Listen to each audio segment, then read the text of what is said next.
Vous écoutez La santé ça se travaille, votre podcast pour cultiver le bien-être au travail, épisode après épisode. Bonjour à tous et bienvenue dans La santé ça se travaille, votre podcast dédié à la santé au travail. Je suis Nawel Bellage, psychologue du travail, et je suis avec mon collègue Julien Baudouin, ergonome. On se retrouve aujourd'hui pour parler de maintien en emploi et de handicap, un sujet majeur dans notre société, et pour cela nous sommes accompagnés de Jérôme Germain, directeur de chez Sidamo, Bonjour. et Nicolas Théry, ergonome. Bonjour. Je te propose, Julien, de commencer l'épisode.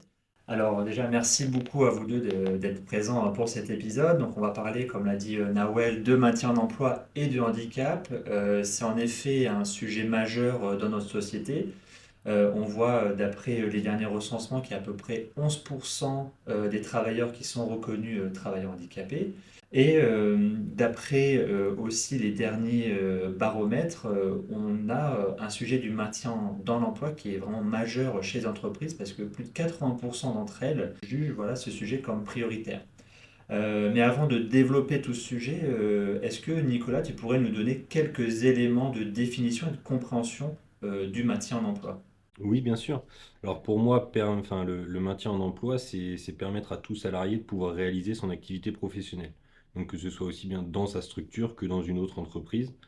Euh, le maintien aujourd'hui est plutôt vu lors de la survenue de problématiques de santé. Or, il se réfléchit tout au long d'un parcours professionnel et notamment même dès l'embauche du salarié. Euh, la prévention des risques professionnels est le meilleur moyen d'agir finalement pour prévenir les différentes problématiques qui peuvent intervenir dans le cadre du, Du parcours du professionnel. parcours professionnel d'un salarié. Mhm. Et donc, agir en prévention, c'est agir sur le maintien en emploi.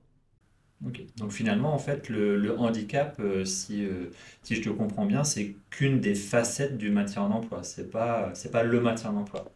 C'est souvent la dernière étape pour essayer de maintenir une personne à son poste, mais finalement, c'est une étape où finalement, on est déjà un petit peu tard dans le processus. Ok. Et vous, du coup, Jérôme Germain, est-ce que vous avez des éléments à apporter sur la définition du maintien? Comment vous le considérez, du coup, cette thématique? Donc la thématique d'embaucher des personnes en situation de handicap est pour nous important, puisque nous devons déjà respecter un pourcentage de nos salariés en situation de handicap. Donc ça, c'est la première problématique. Et puis en même temps, c'est aussi une chance, puisque intégrer les personnes en situation de handicap, euh, ça permet de trouver des salariés qui ont une autre motivation et qui finalement apporte un autre regard. Et c'est aussi grâce à cette différence, ou peu importe le type de handicap d'ailleurs, ça permet à d'autres salariés de relativiser. Mhm. Et finalement, c'est aussi à nous de nous adapter à l'handicap.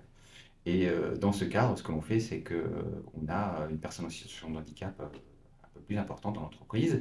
Et nous avions demandé à l'époque à un ergonome de venir étudier le poste de travail Mhm.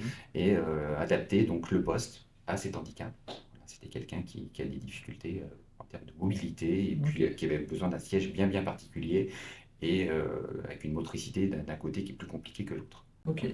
Bon, bah, ça, je pense que de toute façon, on va le développer au travers de notre deuxième partie.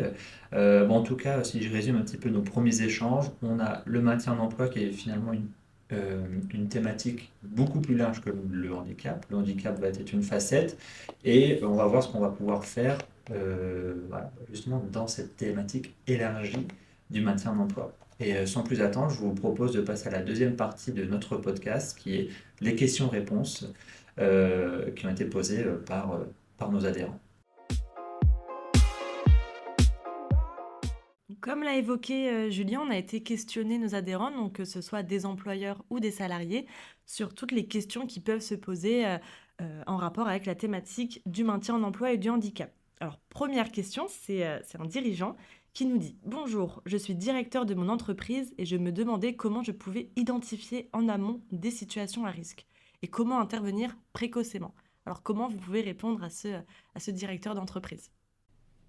Ouais, je vous laisse la parole, peut-être Jérôme. Alors, pour identifier les situations à risque, alors, chez Sidamo, pour présenter très rapidement notre activité, pour expliquer les situations à risque possibles, je je vais regrouper donc les 4 grandes activités. Il y a une partie développement, conception produit, mise au point produit. On va utiliser des sujets techniques, donc des machines-outils, etc. Donc là, on a des situations à risque plus liées à l'utilisation des outils ou des machines. On a des situations à risque liées aussi à la partie logistique, avec la préparation des commandes, des magasiniers, qui, dans ces activités, vont euh, devoir manipuler des produits. Et donc, cette manipulation avec des gestes répétitifs, avec des conditions de travail un peu spécifiques et adaptées au type de produit à manipuler, on doit réfléchir sur les moyens nécessaires. Et puis, donc ces moyens et process, et puis quels outils on utilise. Ensuite, il y a d'autres activités comme plutôt sédentaires, le poste des assistants commerciaux ou assistants commercial, qui elles sont plutôt en position statique toute la journée derrière un bureau, avec du téléphone, avec un autre type de situation, qui fait que la position de travail doit être prise en compte pour éviter les problèmes de dos ou d'autres problèmes. Et donc, dans ce cadre-là, ce que l'on fait, c'est que dès qu'on a une situation où on repense à un nouveau projet, depuis bientôt maintenant plusieurs années, nous contactons la PST pour étudier les postes en disant voilà, on souhaite revoir notre processus, par exemple, de validation des commandes et niveau expédition, et comment on peut adapter la hauteur du poste de travail, la manipulation des colis, qu'est-ce que l'on peut faire pour simplifier le processus et éviter le port de charge ou travailler dans de meilleures conditions. Et ces études nous permettent ensuite de choisir le bon investissement par rapport à la situation. Et plus c'est fait en amont, mieux c'est, parce qu'à chaque fois que l'on fait cette démarche en amont, et bien finalement, ça va répondre à la fois aux besoins des salariés, aux besoins de l'entreprise, et puis on réduit les risques. Parce que quelque part, quand on est chef d'entreprise, mon objectif c'est de dormir sans trop, enfin bien dormir tout simplement. Et pour bien dormir, eh bien, prévenir les risques, c'est une chose importante. Donc la PST avec les études des ergonomes, c'est un des moyens. Pour identifier en amont C'est du ça. coup ces situations à C'est risque. ça. Donc, en fait, là, si je résume ce que vous avez dit, déjà, il y a une bonne identification des environnements de travail, comprendre un peu ce qu'on fait et quels seraient les risques potentiels, et derrière, appeler des services de la PST, par exemple, avec les ergonomes. Et tout ça vous permet justement d'identifier en amont et peut-être d'intervenir plus précocement que si on attend que le problème survient et là, on vient corriger. Et toi, Nicolas, est-ce que tu as des conseils justement à apporter aux entreprises ou même les salariés pour comment ils peuvent identifier en amont ces risques-là ou intervenir le plus tôt possible? Oui, tout à fait. Mais je pense que Jérôme l'a très bien dit. Finalement, c'est par l'observation des situations de travail, par une réflexion en amont lorsque l'on veut changer un process, mettre en place une nouvelle activité ou par exemple quand on a un changement de produit. Euh, donc ça, l'observation des situations est très importante. Le suivi des indicateurs peut aussi être un moyen d'identifier certains risques, l'absentéisme par exemple, les accidents de travail, ce genre de choses. Et évidemment le dialogue social, parce que les personnes qui sont sur poste sont les personnes les plus concernées, on va dire, par leur activité, c'est ceux qui la connaissent le mieux. Et si je reprends l'exemple de l'entreprise Sidamo, ces éléments-là sont très bien faits et qui permettent de justement d'identifier certaines situations qui peuvent potentiellement être à risque et sur lesquelles, une fois qu'ils nous contactent, on peut travailler ensemble pour essayer de limiter au maximum les risques potentiels. Mhm. Et pour reprendre un petit peu ce qu'on a dit avant, là c'est vrai qu'on parle de prévention en amont, mais vis-à-vis du handicap, par exemple, déjà, qu'est-ce qu'on entend par handicap selon vous déjà? Alors peut-être Nicolas là-dessus, toi c'est quoi ta compréhension du handicap et comment on peut aussi intervenir précocement quand on est face à ce type de situation? Alors, je dirais qu'il y a deux facettes. Il y a la RQTH, la reconnaissance en qualité de travailleur handicapé, qui donne le statut, justement, dit de travailleur handicapé à un individu. Mais finalement, le handicap peut être vu de manière plus large et une situation dans laquelle un salarié peut être en difficulté peut très bien être vue comme, entre guillemets, handicapante par rapport à une activité visée. Euh, donc c'est plutôt un ensemble qu'il faut voir. Après, aujourd'hui, dans le réel de l'activité, quand on parle de travailleurs handicapés, on parle forcément de personnes qui ont une RQTH. Et souvent, bah, nous, ce que l'on fait, c'est que l'on intervient sur le poste de la personne visée par la problématique pour pouvoir l'adapter, comme le disait Jérôme tout à l'heure, dans le cadre de son activité professionnelle. Ok. Et toujours avec cette identification précoce qui permet d'intervenir le plus en amont possible, même quand il y a des situations difficiles. Merci. Je vous propose de passer à la deuxième question. Donc là, c'est en tant que salarié, est-ce que je vais perdre mon emploi avec le statut RQTH qu'on évoquait? Et est-ce que cela mène forcément à une inaptitude? Alors, comment vous pouvez répondre à ces inquiétudes? Alors, je vais répondre pour le regard de l'entreprise. Euh, je pense que chaque situation doit être analysée en fonction du poste à pourvoir. Mhm. Ça veut dire qu'il y a des postes pour lesquels il faudra une reconversion professionnelle. Je prends un exemple concret, c'est que si quelqu'un a des gros problèmes de dos, par exemple, et que je lui demande de manipuler des produits, par exemple en logistique, en tant que magasinier, ces contraintes par exemple, pour porter des charges, pourraient être une situation qui va nous entraîner une requalification ou devoir trouver un autre poste à pourvoir. Dans certains cas, euh, on a eu le cas il y a quelques années où on a eu des limitations pour une personne pour les ports de charge. Et ce que l'on a fait, c'est qu'on a réorienté la personne sur un poste qui lui évitait de porter des colis depuis plus de 15 kilos de mémoire. Et ça permettait comme ça de le maintenir dans l'emploi. Hmm. Donc finalement, le statut RQTH peut aussi permettre, si je reprends ce que vous dites, aux salariés d'avoir un accompagnement sur de la reconversion. C'est ça?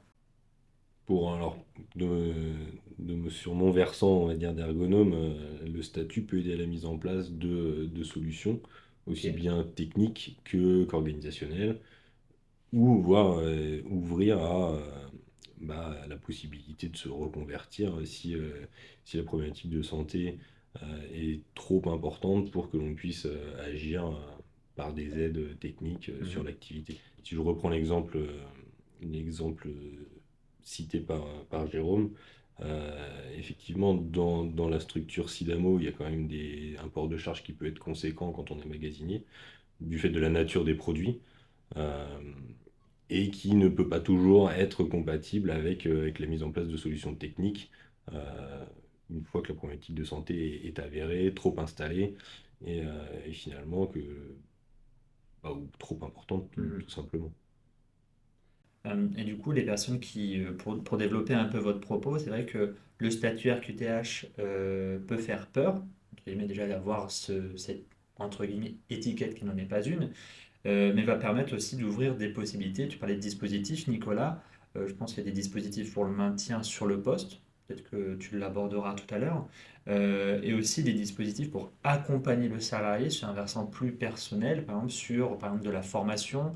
Monsieur Germain disait, voilà, par exemple, des besoins de reconversion. Voilà, on a aussi des partenaires qui peuvent accompagner ces salariés à partir du moment où ils bénéficient de cette reconnaissance. C'est vrai que lorsque l'on parle de salariés avec la reconnaissance en qualité de travailleur handicapé, nous, on travaille avec la médecine du travail, on est en étroite collaboration avec le Cap Emploi, et notamment dans le sujet maintien en emploi, si on parle que de maintien, avec les chargés de mission donc, qui sont sur ce versant de maintien en emploi, qui nous aident à finalement mettre en place différentes solutions. Encore une fois, ce que je disais, ça peut être technique, elles peuvent nous aider avec des prestations d'appui spécifiques, par exemple, pour pouvoir avoir une idée très concrète de ce que les personnes sont en capacité de faire ou pas. Mhm. Euh, on a des dispositifs comme l'essai encadré, alors qu'il n'est pas seulement ouvert aux salariés qui ont une RQTH, mais qui peut nous aider à intervenir sur le poste lorsque le salarié est en arrêt, finalement pour essayer que les choses se passent au mieux lors de la reprise. Euh, enfin, des choses comme ça. Je voulais aussi revenir sur la question qu'a posée Nawel sur l'inaptitude. Non, le statut enfin, le statut TH ne mène pas forcément à une inaptitude. L'inaptitude est un risque que nous pouvons tous avoir, mais elle n'est pas majorée spécifiquement par une RQTH. Ok, merci beaucoup. Merci. Et puis, ça rejoint aussi une question hein, qui est posée par un employeur. Est-ce qu'un salarié est obligé de me déclarer son handicap? Et si je suis au courant, que puis-je faire? Alors sur ce sujet-là, je pense qu'il y a une difficulté pour les salariés d'exprimer leur handicap. Euh, et peut-être que dans notre entreprise, il y a des personnes qui sont en situation de handicap et que nous l'ignorons.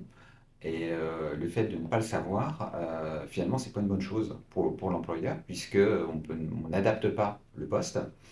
On peut aussi avoir des problématiques liées à de la formation et anticiper des problématiques à venir. Et si on n'a pas cette connaissance-là, en fait, dans le projet professionnel, eh bien, on n'oriente pas le projet professionnel correctement. Et finalement, peut-être qu'à 5 ans, à 10 ans, où il faut penser à un nouveau travail ou une nouvelle activité, mais si on ne l'a pas anticipé, sans en avoir connaissance, eh bien, en fait, nous ne proposons pas des formations ou autres qui pourraient répondre à cette problématique-là. Donc pour moi, c'est vrai que ça ne va pas être facile pour un salarié en situation de handicap d'exprimer à son employeur que j'ai une difficulté. Alors, un côté, ce que j'appelle confidentialité, etc. Voilà.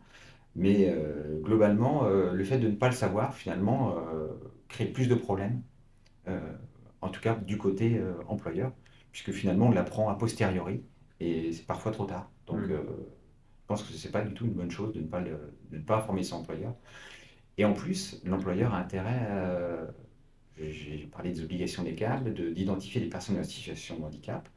Et typiquement, quand on recrute des nouvelles personnes, j'envoie systématiquement l'offre d'emploi à Cap Emploi pour identifier les personnes en situation de handicap qui pourraient répondre au poste, au même titre que les personnes qui seraient entre guillemets valides, voilà, sans se poser la question en fait de l'handicap ou pas. Mais à choisir, pour l'entreprise, c'est plus intéressant de recruter une personne en situation de handicap pour un poste, en ayant les compétences nécessaires, que quelqu'un qui n'a pas de handicap. Donc à nouveau, là, ça devient une discrimination positive, le fait d'avoir un handicap. Toi, Nicolas, qu'est-ce que tu pourrais répondre du coup à ce salarié sur l'obligation de se déclarer handicap, oui ou non, ou... Bah, pour reprendre les mots de Jérôme, c'est une difficulté pour l'employeur de ne pas avoir connaissance de ces éléments-là, mais c'est aussi une difficulté pour nous en tant que préventeurs pour pouvoir intervenir, comme on l'a dit précédemment. Plus on intervient tard, plus c'est compliqué d'intervenir. Je pense qu'on le développera par la suite à travers des exemples, mais cette donnée, on va dire dans la temporalité, la connaissance de cette donnée est importante et la connaissance précoce est primordiale. Ok.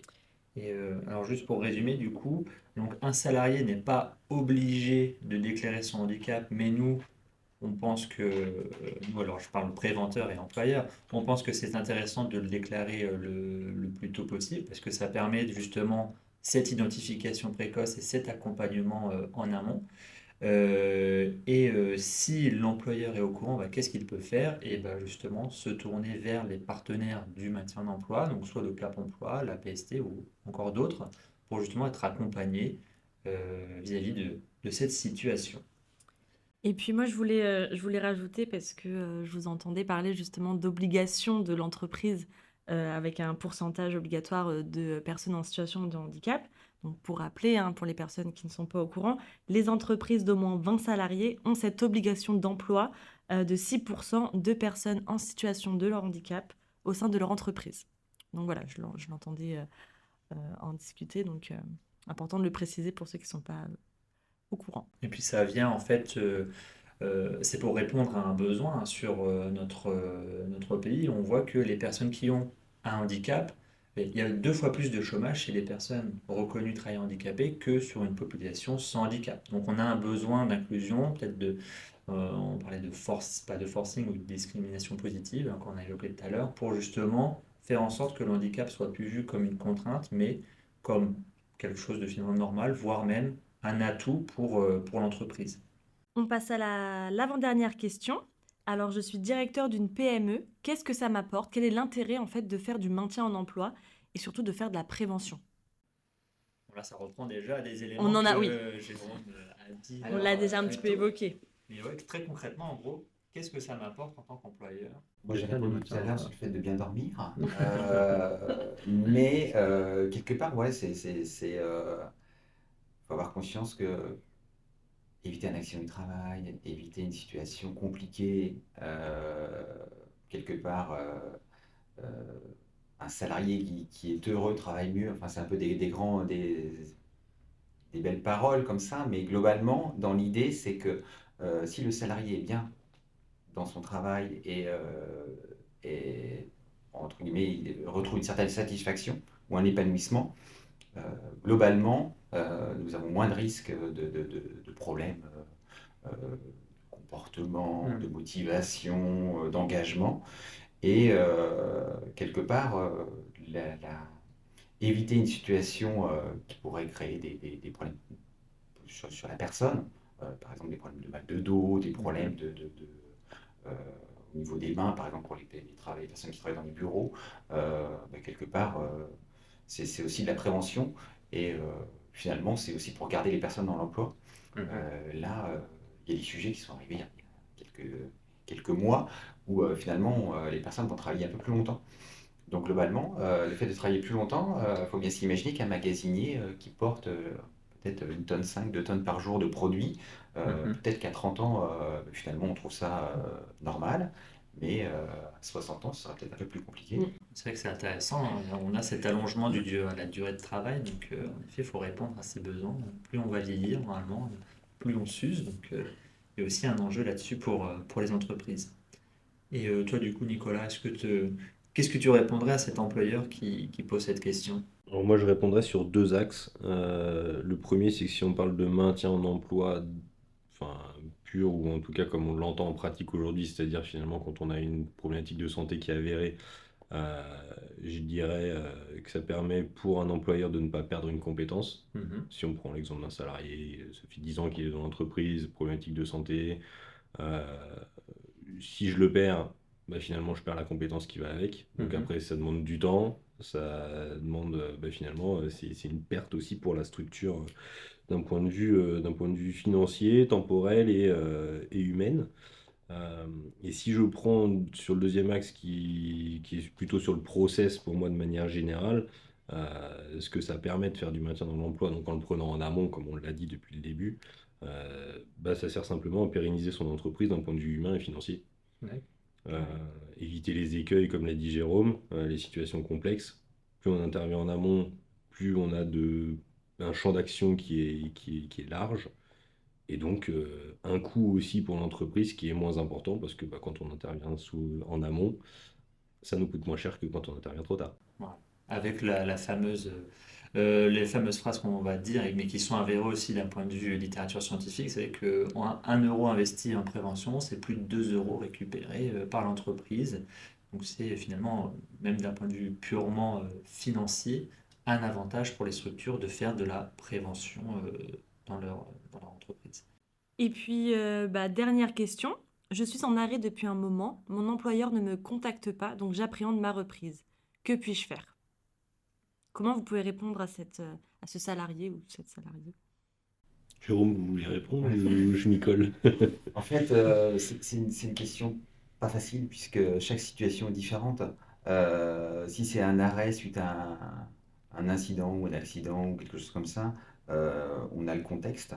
Et donc là, on peut comprendre et puis adapter, réfléchir sur les sujets. Si c'est plutôt de l'ordre psychologique ou d'autres sujets, là, dans ces cas-là, n'ayant pas le contexte et la vue complète de la situation, c'est plus complexe pour l'entreprise. Et quelque part, le lien entre l'employeur et le salarié, même en arrêt, c'est souvent un lien téléphonique. Mhm. Et globalement, on le fait dans mon entreprise de façon plus humaine sur la personne, mais c'est vrai que c'est pas facile de rentrer en relation avec un salarié qui est arrêté, Mhm. parce qu'en fait, on ne sait jamais trop comment aborder le sujet si on n'a pas le contexte, quoi. Donc Et là, c'est à chaque fois le sujet, quoi. du coup, Nicolas, qu'est-ce que tu peux répondre à cette salariée, à ce salarié et à Jérôme sur c'est pas facile, comment je fais? Alors, il y a un nouveau dispositif qui est le rendez-vous de liaison qui permet justement de pouvoir, alors, soit en présence de tiers, soit juste entre l'employeur et le salarié, qui permet de reprendre contact d'un point de vue un peu plus formel, on va dire, euh, et qui permet aussi bien au salarié de finalement voir quel est le positionnement de l'employeur, qu'est-ce qu'il a pu faire ou qu'est-ce qu'il a dans l'idée pour essayer que la reprise se fasse au mieux. Euh, Après, on a également le dispositif que j'évoquais tout à l'heure, laisser encadrer, qui peut permettre de sécuriser finalement les deux parties, parce que c'est bien le salarié qui apprend de revenir dans, si on parlait d'un AT par exemple, qu'est-ce qui a été fait pour finalement Mhm. supprimer ou limiter le potentiel risque d'apparition. Euh, et puis pour l'employeur de se dire, voilà, il s'est passé tel événement, on a travaillé dessus, le salarié je le sécurise, moi je suis sécurisé, puis on arrive sur une situation qui est plus simple. Mais je rejoins Jérôme quand même sur le fait de dire que finalement cette communication est importante et les deux parties doivent en prendre part à cela parce que pour l'employeur c'est compliqué aussi de poser des questions selon les sujets. Comme le disait Jérôme, c'est un peu complexe quand même Mhm. et on n'a pas toujours les leviers pour poser les questions et mettre à l'aise son salarié, et à la fois le salarié qui peut aussi se dire qu'est-ce qui va m'arriver Mhm. quand je vais reprendre, enfin, est-ce que mon employeur il m'en veut, est-ce Ah, qu'il bien sûr. me, enfin, et dans quelles conditions, et mes collègues c'est pareil. Finalement, comment les collègues vont le prendre, si j'ai Mhm. été 2 mois en arrêt, selon les secteurs d'activité, on peut très bien se dire, on a déjà entendu des salariés qui disent, oh ça fait 2 mois qu'il est en arrêt, ça nous a mis dans la merde. Mhm. C'est typiquement des choses qu'on entend. C'est vrai que déjà, plus pour synthétiser, puis pour répondre aussi à cette question, plus on est en arrêt longtemps, plus on a un taux de désinsertion qui est important, hein. Au-delà de 6 mois d'arrêt, on a 50% de chances d'être désinséré. Donc on voit bien que c'est compliqué. Le contact entre employeur et salarié se détériore, plus l'arrêt passe. Et en effet, on a des dispositifs, comme disait Nicolas, le rendez-vous de liaison, et c'est encadré. Là, il ne faut pas hésiter à aller sur notre site internet pour avoir des petites plaquettes pour expliquer ces choses-là. Mais très brièvement, rendez-vous de liaison, ça permet d'avoir un contact entre employeur et salarié après 30 jours d'arrêt. Donc c'est quand même assez court. Donc c'est assez intéressant, hein. Vous le disiez tout à l'heure, Jérôme, Nicolas, agir précocement. Donc là, on peut agir dès 30 jours. Et c'est encadré aujourd'hui, parce que ça a évolué au cours des années, les c'est encadré. C'est un vieux dispositif, mais aujourd'hui, il est vraiment très intéressant parce que ça permet à des salariés de retourner sur le milieu du travail, donc soit dans l'entreprise, soit dans une autre entreprise, hein, pendant un délai quasiment, là on peut aller jusqu'à quasiment 30 jours. Donc un mois d'essai pour voir, il y a des besoins d'aménagement au niveau technique, organisationnel, etc., etc. Donc on a vraiment deux dispositifs intéressants pour permettre aux personnes, donc employeurs et salariés, de comprendre que l'arrêt de travail, c'est pas un arrêt de tout et qu'on peut être acteur pendant l'arrêt. On peut faire des choses. On peut faire plein de choses, comme on l'a dit, mais aussi la formation, etc. Donc voilà, l'arrêt de travail, il faut en parler, il faut garder le contact et envisager des choses sur cette période. Donc, on en a fini avec les questions de nos adhérents. Merci beaucoup pour vos réponses. Je vous propose de passer à la dernière partie de notre podcast où on va vous interroger un peu sur vos expériences en tant qu'employeur et en tant que préventeur. Alors vous, Jérôme, en tant que dirigeant de Sidamo, avez-vous des situations illustrant tous les éléments qu'on a pu évoquer précédemment? Donc les situations que Sidamo rencontre sont liées à nos activités. Donc forcément, il y a des activités liées au commerce. Mhm. Donc par exemple, nous avons des commerciaux sur la route et en fin d'année, nous allons leur faire suivre une formation éco-conduite et en même temps conduite en sécurité. Donc là, on fait appel à d'autres organismes pour faire ce type de formation. Ça veut dire qu'il faut également élargir le champ pour la partie prévention, puisqu'il y a des risques qui ont été identifiés, quelle action peut mener face à ces risques-là. Pour les personnes, donc j'en ai parlé tout à l'heure, mais plutôt en position statique dans les bureaux, donc là c'est plutôt lié au poste de travail, les TMS, etc., lié à des positions répétitives ou des situations ou de stress avec du téléphone. Donc ça peut être aussi des moyens et des outils adaptés.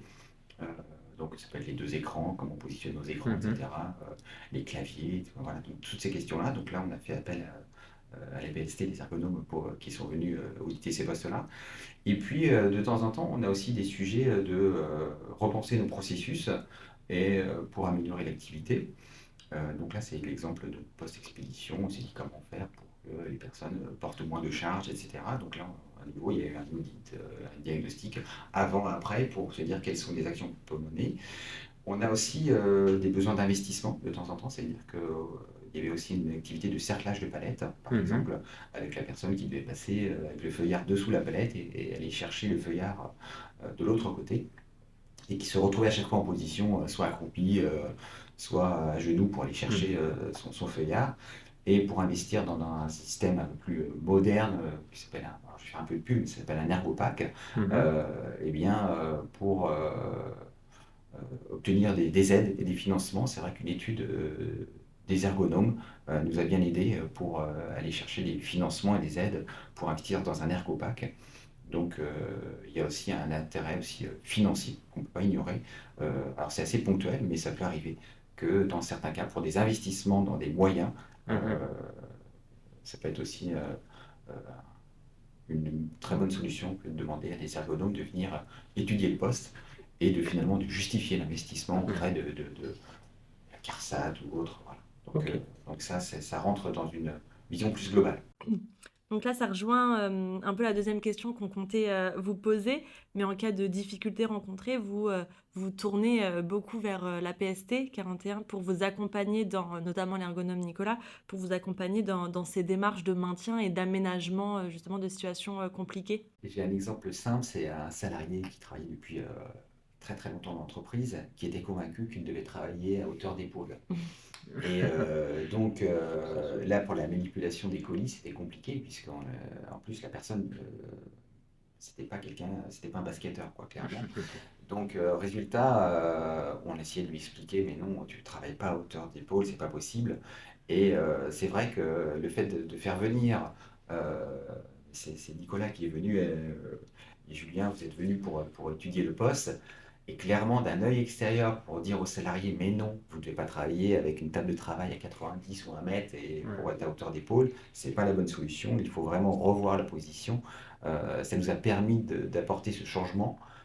Et c'est vrai que clairement, sans l'appui des ergonomes, on n'avait pas réussi, quoi. Ça veut dire que l'œil extérieur d'un spécialiste préventeur qui nous dit, non, la bonne pratique, c'est celle-ci.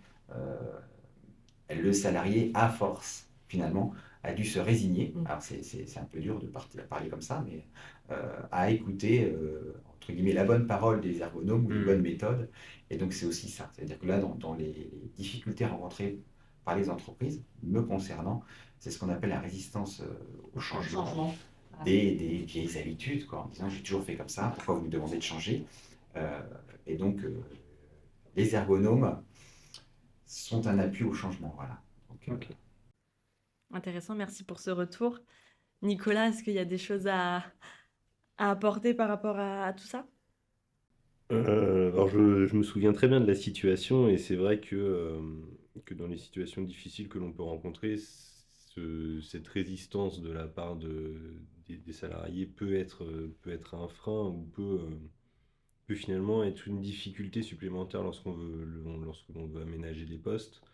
Après, dans les situations difficiles que l'on peut rencontrer, je dirais que ce qui est important, c'est d'avoir l'adhésion du salarié. Finalement, on le voit à travers l'exemple donné, mais également de l'employeur. Dans les situations quotidiennes que l'on peut rencontrer, cette notion d'adhésion, on va dire, au processus de travail finalement sur les potentiels risques liés à l'activité On doit avoir un employeur et un salarié, parce que ça n'incombe pas seulement à l'employeur, Bien sûr. d'adhérer à ce process de changement et de lutte contre les risques professionnels de manière générale. Euh, Encore une fois, les exemples pris par Jérôme sont concrets et ont vraiment permis d'améliorer les choses. Et c'est vrai que notre point de vue extérieur et de préventeur permet d'appuyer Mhm. certaines, d'appuyer certains changements ou de confronter finalement aussi bien employeur que salarié à une réalité qui souvent, ou en tout cas parfois, est juste des habitudes prises qui ne sont Mhm. pas toujours très cohérentes. Mais, mais c'est vrai que l'ergonome, alors on parle de l'ergonomie, va permettre justement, comme tu disais Nicolas, d'avoir un regard extérieur et une analyse factuelle en fait, hein, vraiment avoir des données pour parler. Mais pour élargir, on parlait de plusieurs temporalités dans le maintien d'emploi. La PST en effet peut accompagner le plus en amont avec des ergonomes et d'autres préventeurs. On a le document unique aussi qui est un outil des employeurs pour identifier les risques, la fiche d'entreprise, des choses comme ça. Des sensibilisations sur plein de thématiques, parce que bah, comme le disait Jérôme, les commerciaux ils vont faire de la route par exemple, on va avoir du travail sédentaire, on peut avoir du risque chimique, bah, là on peut sensibiliser sur toutes ces choses-là. Et puis après, plus on va aller sur des problématiques avérées, des personnes qui vont avoir des problèmes de santé, bah, soit on arrive à corriger le poste, par exemple, l'environnement de travail, soit on va devoir accompagner sur la compensation. Donc là, on ne pourra pas enlever la problématique, mais on va aller sur la compensation. Donc là aussi, la PST peut être mobilisée. Je fais une petite parenthèse, mais voilà, depuis quelque temps, on a une cellule PDP au sein de la PST 41. Donc PDP, c'est Prévention de la désinsertion professionnelle. C'est une cellule d'experts, entre guillemets, qui accompagne les salariés et les employeurs sur des sujets de maintien d'emploi. Sujets un peu complexes, on ne sait pas trop comment en faire. Ben, on peut être mobilisé. Et il y a tout un tas de partenaires. On a parlé du Cap Emploi. Ça peut être la CARSAT, ça peut être aussi avec la CEPAM, les médecins conseils, etc. Donc, on peut vraiment, en tant qu'entreprise, être accompagné sur tout le parcours, j'ai envie de dire, professionnel d'un salarié, et tout, même, j'ai envie de dire, la vie d'une entreprise. On peut solliciter des personnes pour nous aider. Eh bien, merci. Et puis pour conclure l'épisode, est-ce que vous avez des conseils à donner aux employeurs ou aux salariés pour mieux aborder cette thématique de maintien en emploi et de handicap? Un peu le mot de la fin. La prévention, La prévention, c'est ce qu'il faut retenir. Euh, Ne pas hésiter à solliciter les ergonomes, travailler en amont, et puis avoir une discussion ouverte, laisser la porte ouverte et l'échange avec les salariés pour les changements, puisqu'en Mhm. fait, les activités, les métiers changent très rapidement, et quelque part, les situations professionnelles changent également, et nous obligent à repenser des postes, repenser des process, repenser des moyens ou des outils. Donc, quelque part, ce sont à chaque fois des nouvelles contraintes Mhm. ou des nouvelles techniques à appréhender. Et quelque part, les ergonomes peuvent nous aider à passer ces changements, quoi. Merci. Un peu Nicolas. Un dernier mot, est-ce que tu as dit prévention, est-ce que tu veux développer ou conclure? je peux en rajouter un. Un mot en plus de prévention, vas-y. Anticiper. Donc, en gros, Ça marche. l'anticipation, la prévention et l'accompagnement. Donc n'hésitez pas à venir vers nous. Je parle aux employeurs qui nous écoutent, au-delà même des ergonomes, en parler à notre service pour que nous puissions euh, vous accompagner et vous orienter de la meilleure façon qu'il soit. Merci à vous deux pour ces échanges très enrichissants et j'espère que ça apportera des réponses à tous les petits questionnements que les employeurs ou même des salariés peuvent avoir quotidiennement. Et puis, bah, je te laisse conclure, Julien, sur cet épisode. Eh ben, merci à tous, encore une fois, et surtout, n'hésitez pas à partager, à commenter cet épisode, même les précédents. On se donne rendez-vous d'ici quelques semaines pour notre 4e épisode. Et d'ici là, prenez soin de vous et n'oubliez pas que la santé, Ça se travaille.